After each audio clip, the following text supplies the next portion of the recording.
Kung paano maunawaan ang frekwensya ng pera, ibinunyag ni Bob Proctor ang lihim. Ako si Bob Proctor.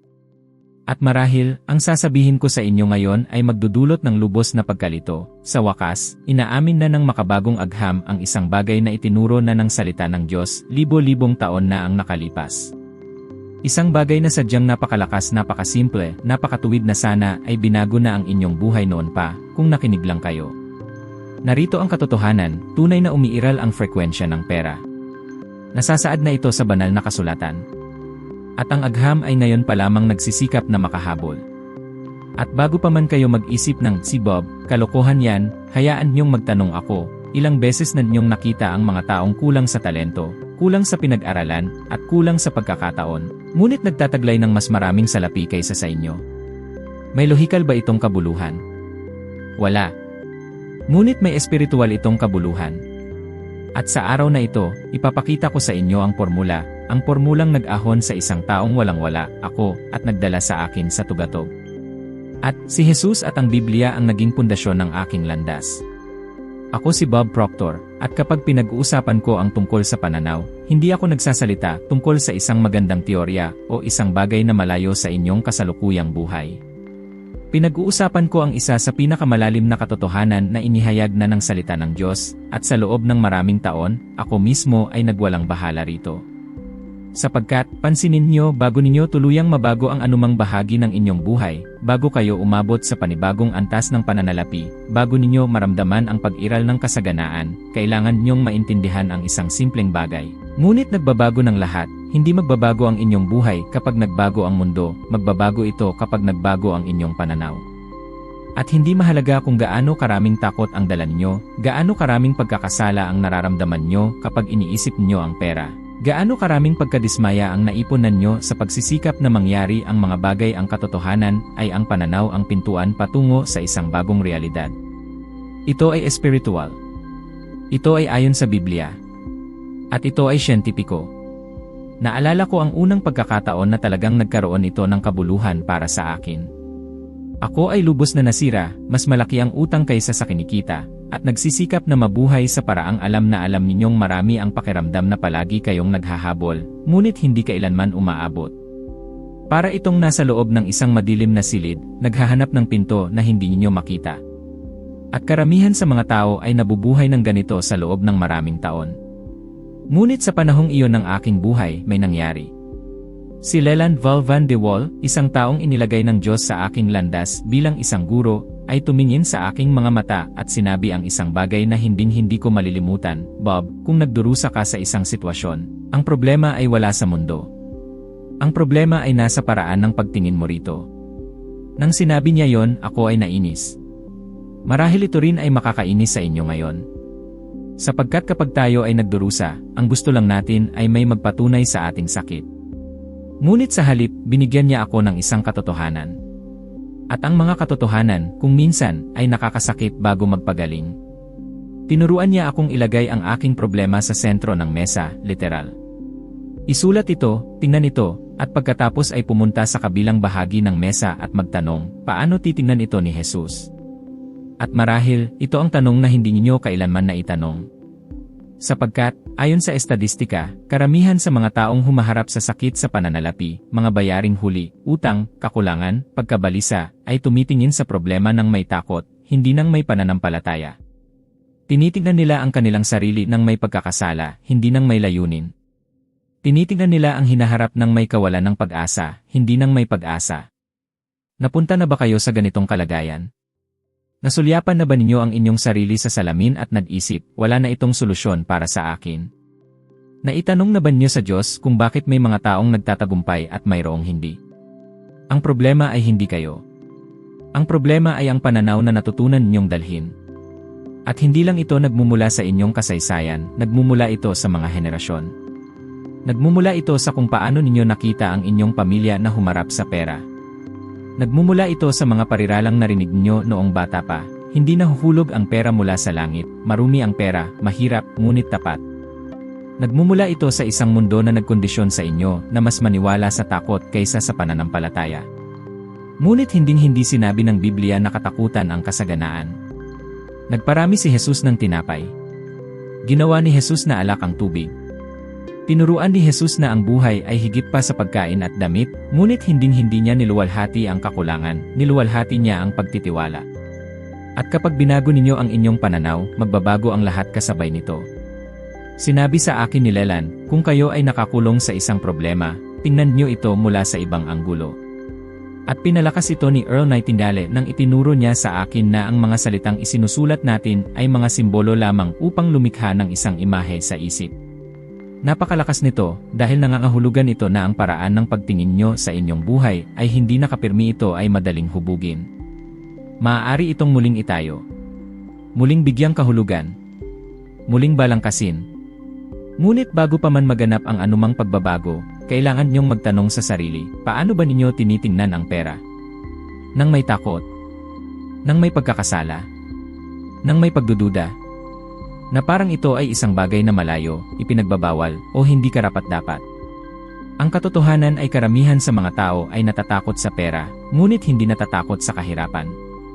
At ito ang pananaw na nagpapanatili sa milyon-milyong tao na nakakulong. Sinasabi ng Biblia, kung ano ang iniisip ng tao sa kanyang puso, gayon siya. At ipinapakita ng makabagong agham na ang inyong utak ay literal na lumilikha ng mga neural pathways batay sa inyong pinaniniwalaan. Ibinubunyag ng mga pag-aaral sa sikolohiya ng pananalapi na higit sa 70% ng mga taong nahaharap sa problema sa pera ay hindi nakakulong sa kakulangan ng mapagkukunan, kundi sa paraan ng pagtingin nila sa mga mapagkukunang ito. Sila ay nabubuhay sa emosyonal na kalagayan ng pagbabanta, hindi ng pananaw. At marahil, naranasan na rin niyo ito, nakaramdam ba kayo ng pagkakasala sa paghahangad ng isang mas maganda? Nakaramdam ba kayo ng takot na magkamali? Nakaramdam ba kayo ng kahihiyan dahil sa kawalan ng kontrol? Nararamdaman ito ng karamihan sa mga tao. At iyon ang dahilan kung bakit napakahalaga ng paksang ito. Naranasan ko ito. Nakaramdam ako ng kahihiyan. Nakaramdam ako ng takot. Nakaramdam ako na ako ay isinumpa. Hanggang sa araw na umupo ako sa sahig, nakahawak sa ulo, at nagtanong sa Diyos, ano ang gagawin ko? Ngayon? At sa katahimikan na yon, hindi ito isang malakas na boses, hindi ito isang agarang himala, ito ay isang simpleng kaisipan, baguhin mo ang paraan ng pagtingin mo rito. At sa sandaling iyon, napagtanto ko, hindi binabago ng Diyos ang inyong buhay nang hindi muna binabago ang inyong tingin. Dahil nilikha niya kayo upang mamahala, hindi upang mabuhay lamang. Nang sinimulan kong tingnan ang aking mga utang hindi bilang isang sentensya, kundi bilang isang pagkakataon upang buhayin ang pananampalataya at pagkamalikhain, may nagbago sa loob ko. Hindi na ako tumitingin bilang isang biktima. Ako ay tumitingin bilang isang taong may pagpipilian.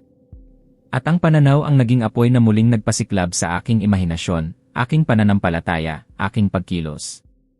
At ngayon, gusto kong magtanong sa inyo, isa sa mga tanong na nakakainis, ngunit nagpapalaya. Hindi kaya ang pumipigil sa inyo ay hindi ang problema kundi ang paraan ng pagtingin nyo rito.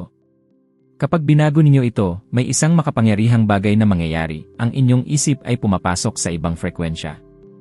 Isang frekwensya kung saan bumabalik ang pag-asa. Kung saan nagsisimulang lumitaw ang mga ideya. Kung saan lumalabas ang mga solusyon. Kung saan sa wakas ay napagtanto ninyo na hindi kayo nag-iisa dahil palaging ginagabayan ng Diyos ang inyong pananaw. At iyon ang dahilan kung bakit sinasabi ko ng may matinding paniniwala, ang pananaw ang unang hakbang ng formula ng kayamanan. Dahil kapag iba ang inyong nakikita, iba ang inyong ginagawa. Kapag iba ang inyong ginagawa, iba ang inyong vibration. At kapag iba ang inyong vibration, iba ang mga resulta na inyong inaakit.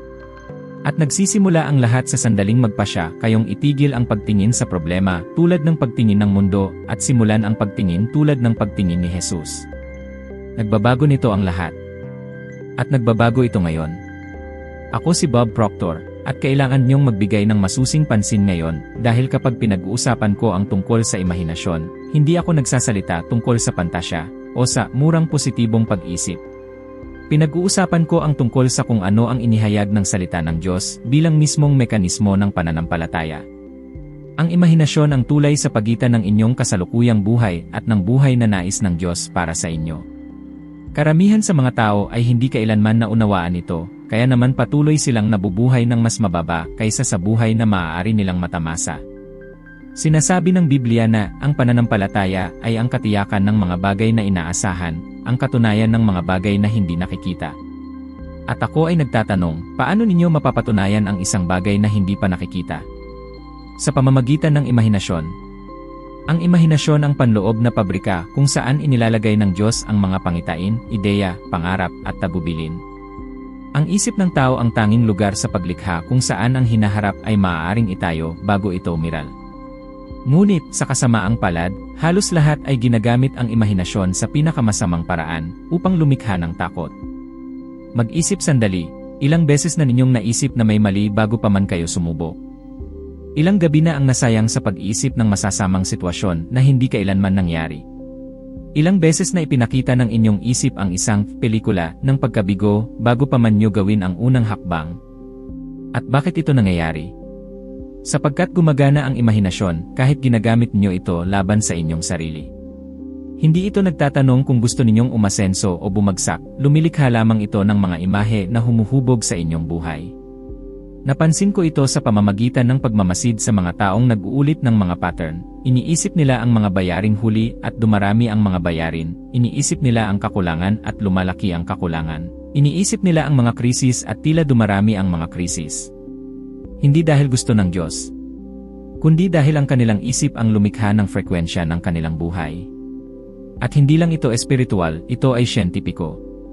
Ipinapakita ng mga pananaliksik sa neurosiyensya na ang utak ay hindi nag-iba ng isang inilarawan sa isip mula sa isang naranasan. Magkapareho ang reaksyon nito. Ibig sabihin, inihahanda ng imahinasyon ang inyong katawan, ang inyong mga desisyon, ang inyong mga emosyon, at maging ang inyong mga resulta. Sinasabi ni Napoleon Hill na ang imahinasyon ay ang paggawaan ng tao. Ngunit nang una ko itong basahin, napagtanto ko na itinuro na ito ng Biblia ilang siglo na ang nakalipas. Laging nagtatrabaho ang Diyos sa pamamagitan ng mga pangitain. Ipinakita niya ang hinaharap kay Abraham bago niya ito isakatuparan. Nagbigay siya ng mga panaginip kay Jose bago ito natupad. Ipinakita niya ang mga patutunguhan bago niya ipinamalas ang mga himala. Palaging ginamit ng Diyos ang imahinasyon bilang espiritual na wika ng layunin. At marahil, hindi ninyo kailanman napansin ito, ngunit gumagana na ang inyong imahinasyon, hindi lamang ito gumagana para sa inyo. Naalala ko ng eksakto kung kailan ko ito lubusang naunawaan. Ako ay nakaupo ng mag-isa sa isang maliit na apartment sa Toronto, sira-sira, walang pag-asa, may balde at mop, dahil noong panahong iyon, ang tanging alam kong gawin ay maglinis ng sahig. Kaunti lang ang kinikita ko, malaki ang utang ko, at ang buhay ko ay tila isang labirint na walang labasan. Ngunit ng araw na yon, may ibang nangyari. Ipinikit ko ang aking mga mata at nilarawan ko sa isip hindi ang buhay na tinatamasa ko, kundi ang buhay na hinahangad ko. Nilarawan ko sa isip na ako ay malaya. Nilarawan ko sa isip na ako ay sagana. Nilarawan ko sa isip na maglalakbay ako sa mundo, magtuturo, magbabago ng buhay. At ang imahe ay napakalinaw na halos mahawakan ko ito. At alam ba ninyo kung ano ang pinakanakakatakot? Hindi ito parang kabaliwan. Ito ay parang isang pangako. Wala akong anumang lohikal na dahilan upang maniwala na mangyayari yon. Ngunit hindi nawala ang imahe. Ito ay parang isang buto. At ang imahinasyon ng lupa kung saan nagtatanim ang Diyos ng mga buto. At pagkatapos, sinimulan kong gawin ito araw-araw. Mas matagal kong tiningnan ang imahe ng buhay na gusto ko sa aking isip kaysa sa imahe ng buhay na mayroon ako. At sa ganitong paraan ko natuklasan na lumilikha ang imahinasyon ng isang bagong emosyonal at espiritual na frekwensya. At kapag nagbago ang inyong frekwensya, ang inyong realidad ay nagsisimula ring magbago. At narito ang isang katanungan na maaaring tamaan kayo sa tamang lugar. Kapag ipinikit ninyo ang inyong mga mata, naglalarawan ba kayo sa isip ng isang bagay na ilalagay ng Diyos sa inyo o isang bagay na inilagay ng takot? Ang mga taong nagtatagumpay ay hindi ang pinakamatalino. Hindi rin ang pinakamatalino. Sila ang mga taong nangangahas na maglarawan sa isip ng mga bagay na nakaayon sa salita ng Diyos. At bibigyan ko kayo ng isang halimbawa ng isang taong nakaintindi nito, si Martin Luther King na kababata. Nilarawan niya sa isip ang isang hinaharap na tila imposible. Wala siyang suporta, wala siyang istruktura, wala siyang garantya. Ngunit mayroon siyang pangitain. Isang pangarap. At ang pangarap na yon na nagsimula lamang bilang isang imahe, ay nagpakilos sa isang buong bansa. Ang imahinasyon, kapag ginagabayan ng pananampalataya, ay nagiging isang kapangyarihan na walang makakapigil. Ngunit patuloy na ginagamit ng karamihan sa mga tao ang kapangyarihang ito sa isang mapanirang paraan. Nilarawan nila sa isip ang pagkawala ng trabaho. Nilarawan nila sa isip ang pagkabigo. Nilarawan nila sa isip ang kahihiyan. Nilarawan nila sa isip na hindi sila sapat na mahusay. At habang mas nilarawan nila sa isip ito, mas lumulubog sila sa emosyon. Hindi dahil karapat-dapat sila, kundi dahil ang kanilang imahinasyon ay nagtatrabaho sa maling direksyon. Nakita ko ito nang malapitan ng pinagmasdan ko ang mga taong may pambihirang talento na nag-aksaya ng buong buhay dahil lamang ang kanilang imahinasyon ay laging nagpinta ng mga sitwasyon ng pagkatalo. Ang kanilang isip ay tumanggi na makita ang isang naiibang hinaharap. At hindi maaaring basbasan ng Diyos ang isang hinaharap na hindi nakikita ng mismong tao.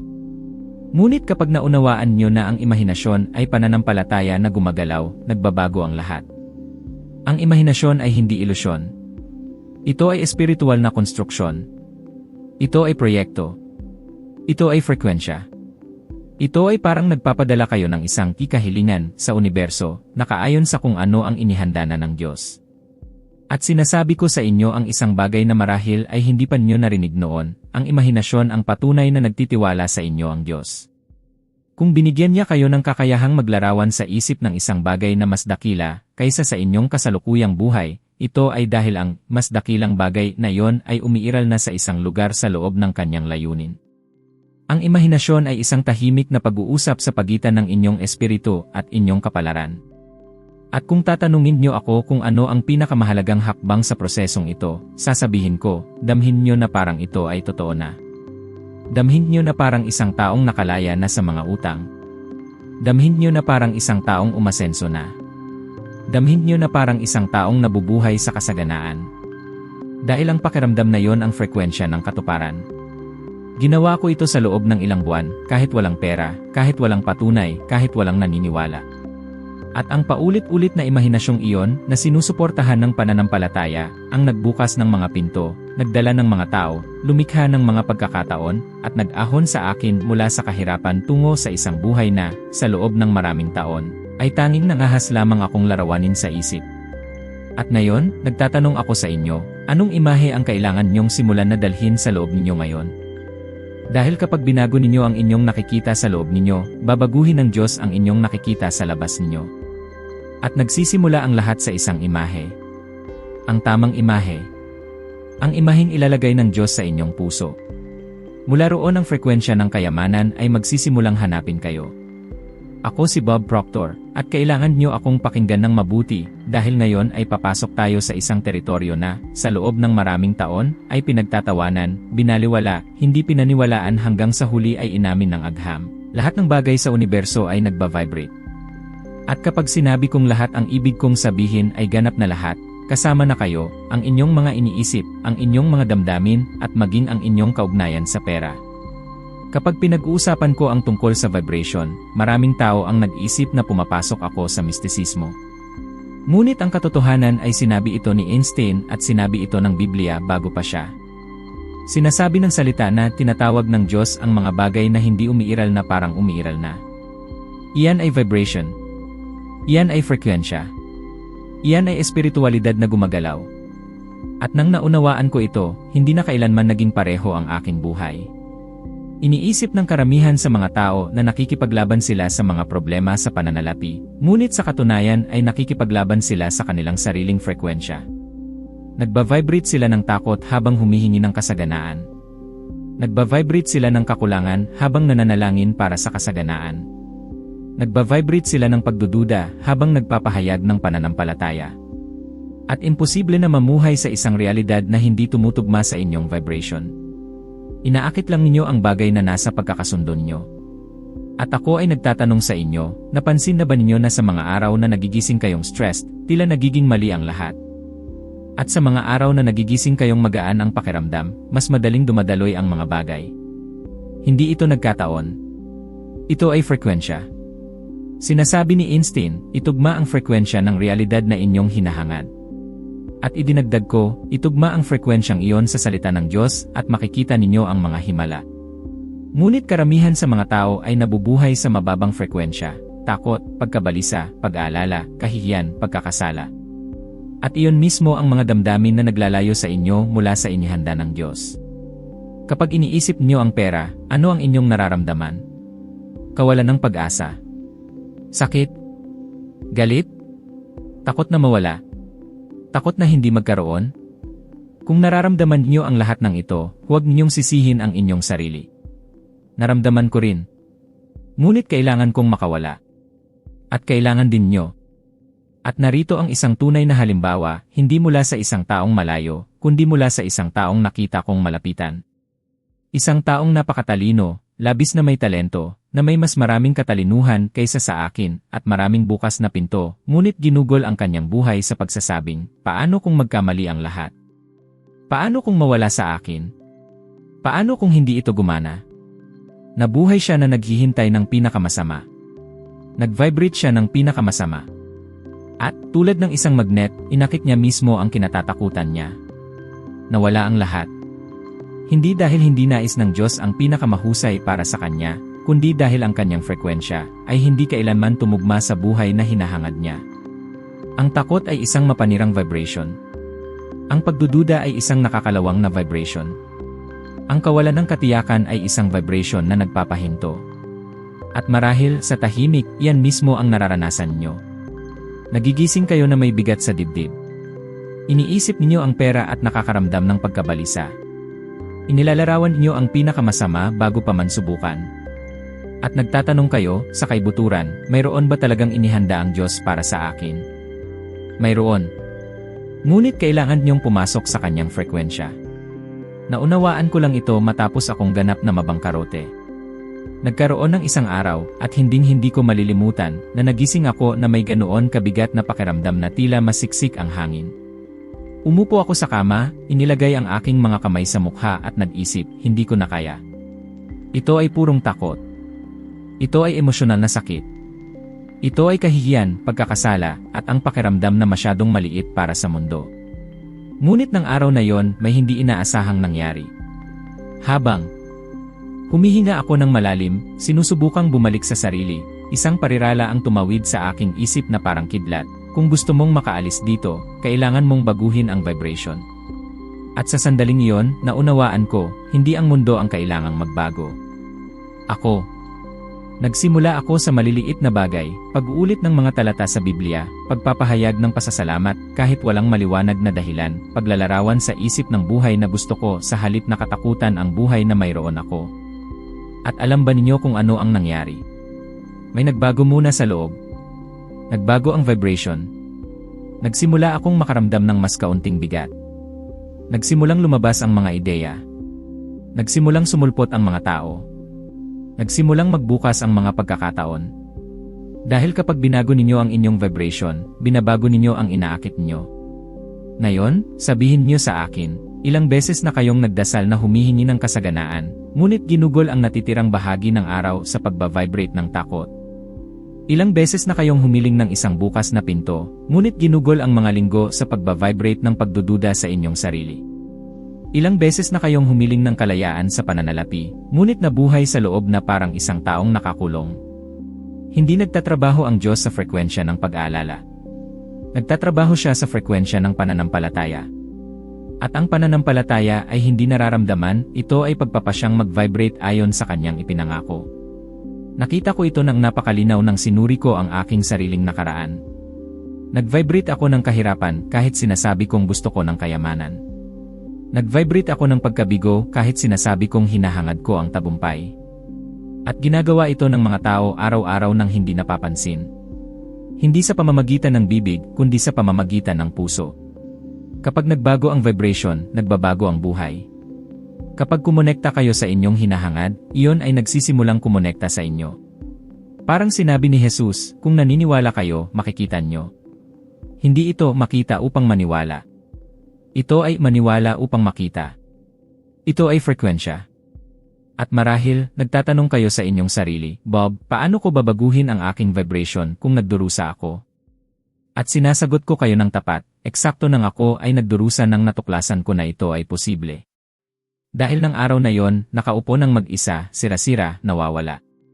Nagsimula akong magpahayag, kahit nanginginig sa loob, inaayon ko ang aking sarili sa plano ng Diyos. At inulit ko. Inulit ko ng 10 beses at higit pa. At pagkatapos ng 100 beses. At ang pariralang iyon ang naging aking emosyonal na angkla. Nagbago ang vibration. At nang nagbago ito, lumitaw ang pera. Nagbukas ang mga pinto. Naging malinaw ang direksyon. Lumabas sa dilim ang buhay. Hindi dahil ako ay espesyal. Kundi dahil sa wakas ay pumasok ako sa pagkakasundo sa kung ano ang inihanda na ng Diyos sa buong panahon. At ngayon, sinasabi ko sa inyo ng may lubos na paniniwala, kung babaguhin niyo ang inyong vibration, babaguhin niyo ang inyong kasaysayan. Kung babaguhin niyo ang inyong frekwensya, babaguhin niyo ang inyong realidad. Kung babaguhin niyo ang inyong kalooban, walang ibang pagpipilian ang panlabas kundi ang sumunod. At nagsisimula ang lahat dito. Ngayon, sa loob ninyo. Sa mismong sandali na magpasya kayong hindi na mag-vibrate ng takot, pagkakasala, o pagdududa at magsisimulang mag-vibrate ng pananampalataya, pagtitiwala, at pag-asa sa gagawin ng Diyos. Ang frekwensya ng kayamanan ay umiiral na. Hindi ito malayo. Hindi ito nakatago. Hinihintay nito na iayon nyo ang inyong sarili. At kapag nag-ayon kayo lahat, ganap na lahat ay magsisimulang magbago. Ako si Bob Proctor, at gusto kong huminga kayo ng malalim ngayon dahil ang ipapahayag ko sa inyo rito marahil ang pinakamahirap at, kasabay nito, ang pinakamalaking nagpapalaya na bahagi ng buong paglalakbay na ito. Kapag pinag-uusapan natin ang tungkol sa kasaganaan, tungkol sa abundance, tungkol sa pagbavibrate ng may pagkakasundo sa kung ano ang inihanda ng Diyos, may isang kaaway na bumabangon bago ang anuman. Ang kaaway na ito ay hindi ang pamahalaan. Hindi ang krisis sa ekonomiya. Hindi ang inyong amo. Hindi ang sweldo. Hindi ang kakulangan ng pagkakataon. Ang pinakamalakas na kaaway na hinaharap ninyo araw-araw ay ang inyong paradigma. At hindi lang ito isang psikolohikal na issue. Ito ay espiritual. Ito ay emotional. Ito ay pisikal. Ito ay siyentipiko. At, higit sa lahat, ito ay ayon sa Biblia. Tinatawag ng Biblia ang kaaway na ito na lumang pagkatao, matandang tao, lumang paraan ng pag-isip.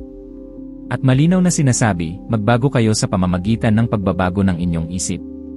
Roma, Kabanata 12, Talata 2. Kaya't walang saysay na gustuhin ninyong baguhin ang buhay kung ipipilit ninyong mag-isip ng eksakto kung paano kayo laging nag-isip. Ang paradigma ay ang hanay ng mga paniniwala na hindi ninyo napapansin na mayroon kayo, ngunit tinutukoy ang lahat ng ginagawa ninyo, kung paano kayo nagtatrabaho, kung paano kayo tumutugon, kung paano ninyo hinaharap ang pera, kung paano ninyo nakikita ang hinaharap, kung paano kayo nakikipag-ugnayan sa Diyos, at maging ang pinaniniwalaan ninyong karapat-dapat kayo. Ito ay nabuo bago pa man kayo ipinanganak, literal. Nagmumula ito sa pamilya. Nagmumula ito sa mga pag-uusap na inyong naririnig. Nagmumula ito sa mga paniniwalang inyong sinipsip. Nagmumula ito sa mga obserbasyon na ginawa ninyo noong bata pa kayo. Nagmumula ito sa mga bagay na napakalalim na hindi ninyo alam na dala ninyo. At ako ay nagtatanong sa inyo, paano kayo mabubuhay sa buhay na inyong hinahangad habang nagdadala ng isang paradigma na humihila sa inyo pabalik sa buhay na gusto ninyong iwanan? Karamihan sa mga tao ay hindi kailanman humihinto upang pagnilayan ito. Nabubuhay sila na inuulit ang mga pattern na kinasusuklaman nila, ngunit hindi nila alam kung paano ito sirain. Nabubuhay sila na nagsasabing gusto nila ng kasaganaan, ngunit ang kanilang mga kilos at damdamin ay nakatali sa paradigma ng kakulangan. Nabubuhay sila na nananalangin para sa mga pagbabago, ngunit kumikilos tulad ng dati nilang pagkatao. At ang paradigma ay mapilit. Lumaban ito. Nagpupumiglas ito. Kinukumbinsi kayo na imposibleng magbago.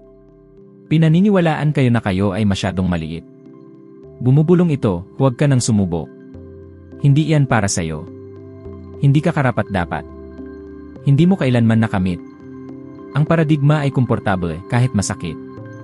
Pinapaulit nito sa inyo ang isang buhay na ayaw na ninyong tahakin.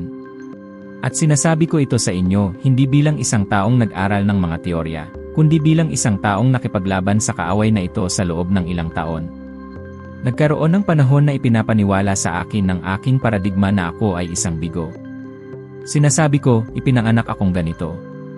Ito na ang nararapat sa akin. Hindi ako sapat na mahusay. Huli na para magbago. At iyon ang bilangguan. Walang rehas, walang kadena, ngunit may isang mental na pattern na nagpapanatili sa akin na nakakulong sa kahirapan, takot, kawalan ng katiyakan at pagsisisi. Hanggang sa araw na sumabog ang lahat sa loob ko. Ako ay 26 na taong gulang. Kumita ako ng humigit kumulang 222,000 piso, iye 222,000 sa taong iyon. May utang ako na humigit kumulang 333,000 piso, iye 333,000. Tiningnan ko ang aking sarili bilang isang taong walang pinag-aralan, walang halaga, walang potensyal. Nakaramdam ako ng kahihiyan sa aking sarili. Tunay at malalim na kahihiyan na sumusunog sa loob ko. Isang gabi, pagod na pagod, umupo ako sa sahig ng aking maliit na apartment, isinandal ang aking likod sa malamig na pader at umiyak. Pakiramdam ko ay walang magbabago. Naniniwala ako na ako ay nakalaan na ulitin ang buhay na yon. Wala akong makitang daan palabas. At doon, sa ganap na kahinaan na yon, may isang bagay na nangyari. Hindi ito isang naririnig na boses. Hindi ito isang agarang himala. Ito ay isang biglaang pananaw na parang isang panloob na liwanag, hindi ka nakakulong sa mga pangyayari. Nakakulong ka sa iyong paradigma. Hindi ko kailanman naisip yon. Kailanman. Ngunit nang naunawaan ko naging malinaw ang lahat. Sinusubukan kong baguhin ang aking buhay nang hindi binabago kung sino ako sa loob. Sinusubukan kong umalis sa isang sistema gamit ang parehong sistema na nagpapanatili sa akin na nakakulong. Sinusubukan kong umasenso ng may mga paniniwala na nagpapaubos sa akin. At sa sandaling iyon, nakaramdam ako ng isang bagay na matagal ko nang hindi naramdaman, pag-asa. Nang tumingin sa akin si Ray Stanford, isang taong inilagay ng Diyos sa aking landas, at sinabi ang isang bagay na tumagos sa akin na parang espada, "Bob, kaya mong baguhin ito. Ngunit walang sinuman ang makakagawa niyan para sa iyo." Tumama yon sa akin. Niyugyog ako. Inayos akong muli sa loob. At sinimulan ko, araw-araw, ang muling pagprogram ng aking isip. Hindi ito mabilis. Hindi ito madali. Hindi ito comfortable. Ngunit ito ay totoo. Napagtanto ko na ang paradigma ay tumutugon ng may lakas sa tuwing sinusubukan niyong baguhin ito. Lumilikha ito ng takot. Lumilikha ng mga dahilan. Lumilikha ng katamaran. Lumilikha ng mga abala. Lumilikha ng kalituhan. Lumilikha ng mga otomatikong panggigipit na nagpapabigat sa inyo na ulitin ang mga lumang gawi. Ngunit natutunan ko ang isang bagay na mahalaga. Ang lahat ng paradigma ay maaaring sirain kung magpipilit kayo ng higit pa rito.